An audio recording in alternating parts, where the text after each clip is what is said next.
మనం ఈ వీడియోలో ఏం చేద్దామంటే మన మెటీరియల్ ప్యాకేజ్ని ఏ విధంగా మన ప్రాజెక్ట్లో ఇన్స్టాల్ చేస్తాం. ఓకే. సో ఒక కాంపొనెంట్, సింపుల్ కాంపొనెంట్ యూజ్ చేసి బిల్డ్ చేద్దాం. Okay. So first of all నేను వెబ్సైట్కి ఏం వెళ్తానంటే MUI.comకి వెళ్తాం, first step. After that, so click on discovery library and material. Okay. And get started. In that ఇక్కడికి వస్తే ఇన్స్టాలేషన్ అనే సెక్షన్ ఉంది చూసారా. సో మనం npm ఇన్స్టాలేషన్ చేయాలి. ఈ కమాండ్ ని కాపీ చేసి, ఓకే, కాపీ చేసి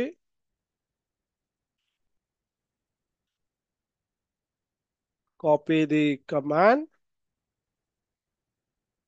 go to the C.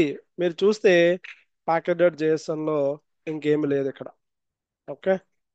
So ఇప్పుడు ఏం చేస్తానంటే npm ఇన్స్టాల్ చేసిన తర్వాత ఈ మెటీరియల్ లైబ్రరీ అనేది ప్యాకెట్ డాట్ జేఎస్ఎన్ లో యాడ్ అయ్యి మనకి ఈ ప్యాకేజ్ ని యూజ్ చేయడానికి అవైలబిలిటీ ఉంటుంది. చూసారా, వచ్చేసారా? మెటీరియల్ లైబ్రరీ అనేది ఇక్కడ వచ్చేసింది. ఓకే. నెక్స్ట్ అయిపోయింది కదా. ఇంకా మనకి విత్ స్టైల్డ్ కాంపోనెంట్ రాయాలంటే ఇది డిప్రికేట్ అయినట్టుంది, but that is a first step. Okay. So ఇప్పుడు మనం ఒక సింపుల్ ఒక లాగిన్ పేజ్ లో ఒక బటన్ పెడదాం. ఫస్ట్ బటన్ పెడదాం. ఆ బటన్ ఏ విధంగా యూజ్ చేద్దాం చెప్తాను. అంటే ఇన్స్టాలేషన్ తో పాటు మనం ఈ కాంపోనెంట్ లోకి వెళ్ళి ఇక్కడ ఆల్ కాంపోనెంట్స్కి వెళ్తాం. ఈ ఆల్ కాంపోనెంట్ లోకి వెళ్తే ఈ కాంపోనెంట్ లో డిఫరెంట్ టైప్స్ ఉంటాయండి. మెటీరియల్ కాంపోనెంట్ లో డిఫరెంట్ టైప్స్ ఉంటాయి. ఏంటి టైప్స్ అంటే సెక్షన్స్, కేటగిరీస్ అన్నమాట. సో మెటీరియల్ ఏలో కేటగిరీస్ ఉన్నాయి. ఏంటా కేటగిరీ అంటే ఇన్పుట్స్ అనే ఒక category. Okay. Inputs. Next category data display. Next next one is feedback is another one. And feedback అయిపోయిన తర్వాత surface, this is also one category. And alert, alert feedback లో alert ఉంటుంది. Navigations, ఒక screen నుంచి ఇంకో స్క్రీన్కి ఏ విధంగా నావిగేట్ అవుతామని, this is one other category. And layout is another category. Utilities అనేది అనదర్ కేటగిరీ.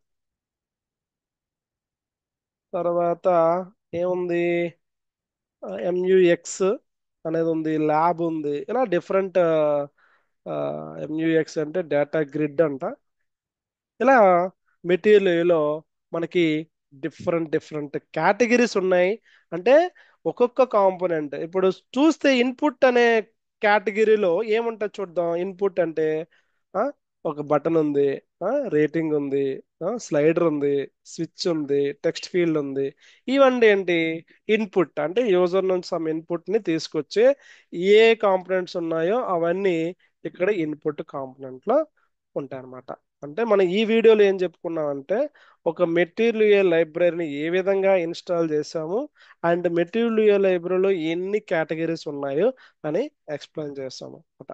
సో నెక్స్ట్ వీడియోలో ఏం చేద్దామంటే ఒక మెటీరియల్ లైబ్రరీ యూజ్ చేసి ఒక బటన్ కాంపోనెంట్ ఏ విధంగా ఉంటే ఆ బటన్ కాంపోనెంట్ యొక్క ప్రాపర్టీస్ ఏముంటాయి మనం ఎక్స్ప్లెయిన్ చేద్దాం. అయితే ఇండివిజువల్ గా ఒక్కొక్క బటన్ చెప్పకుండా ఒక లాగిన్ స్క్రీన్ తీసుకొచ్చి ఆ లాగిన్ స్క్రీన్ కి కావలసిన కాంపోనెంట్స్ ని మనం ఎక్స్ప్లెయిన్ చేద్దాం. ఓకే.